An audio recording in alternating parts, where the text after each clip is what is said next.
Bonjour à tous, me revoici pour un nouveau tuto vidéo. Vous avez été nombreuses à me solliciter pour avoir une explication sur ma froufrouite aiguë. Et donc c'était l'occasion de vous proposer comment faire ce joli genre de froufrou pour agrémenter notamment vos créations. Donc ici je le fais sur un porte-carte. Commencez par mesurer la dimension de l'espace qui sera occupé par le froufrou. Pour avoir de jolis foufous avec un bon gonflant, vous multipliez cette mesure obtenue par 2. Donc là, dans mon cas, 52 cm sur 5 cm de large. J'ai découpé ça dans une bande de Liberty que vous allez ensuite plier en deux dans le sens de la longueur. Pour faciliter la couture à venir, j'ai passé un petit coup de fer dans le sens de la longueur sur cette bande. Je me retrouve donc avec une bande de 2,5 cm de large.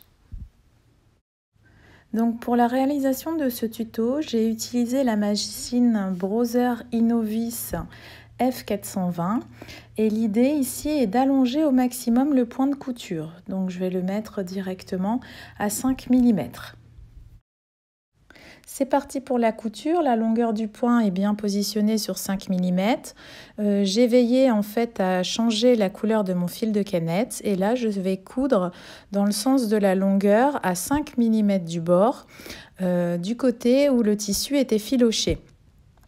Donc je fais attention surtout de ne pas utiliser mon coupe-fil pour laisser une longueur de fil suffisante. Vous pouvez laisser un bon 20 cm. Donc voici ce que ça donne à la sortie de la machine à coudre. Donc vous avez déjà un semblant de froufrou qui est déjà fait. Il vous suffit simplement d'attraper le fil de canette, donc moi c'est le fil noir, et de le tirer légèrement et de faire coulisser en fait le tissu Liberty le long de ce fil de canette.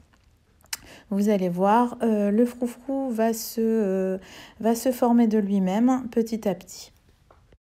Après, il vous suffit d'adapter en fait la longueur de votre froufrou par rapport à l'emplacement où vous souhaitez le positionner, le coudre. Vous l'épinglez le long en fait de cet emplacement petit à petit tout en essayant de bien répartir tous les froufrous.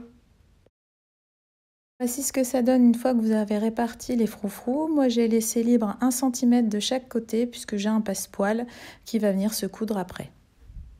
Donc on repart devant la machine à coudre et là on va diminuer notre point de couture pour le mettre à 2,5, c'est bien. Me revoici devant la machine à coudre.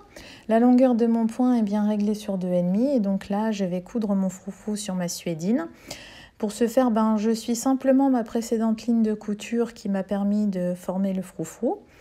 Je prends soin de bien lever le pied de la machine en fait pour enlever notamment mes épingles, mais aussi éventuellement répartir mes froufrous pour que ces derniers aient un joli aspect esthétique en fait. Il ne faudrait pas non plus qu'ils soient trop froissés ou qu'ils soient mis en décalé. Il faut vraiment qu'il ait un beau gonflant, donc vous prenez votre temps, il n'y a aucun souci. Je vous rassure, là j'ai mis la vidéo en accéléré, n'ayez pas peur.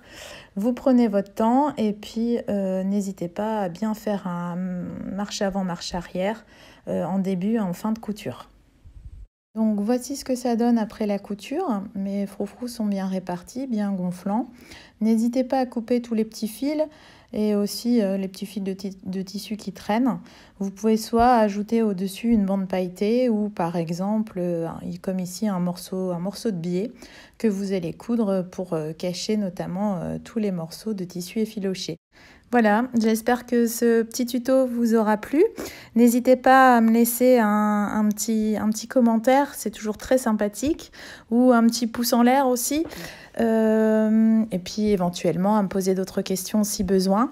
Je laisse toutes les coordonnées des groupes Facebook juste après. N'hésitez pas à nous rejoindre, à rejoindre le groupe des By Ginette, donc toutes celles qui sont fans de mes livres de couture et qui partagent leurs créations. Ça permettra aussi de me solliciter pour créer de nouveaux tutos, donc n'hésitez pas. J'adore partager avec vous, donc ça prend un peu de temps, mais je le fais toujours avec beaucoup de plaisir. Voilà, bonne cousette à vous, bonne froufrouite. J'espère que vous aurez de jolies créations agrémentées de froufrou. Je vous fais plein de bisous, à très vite, bisous.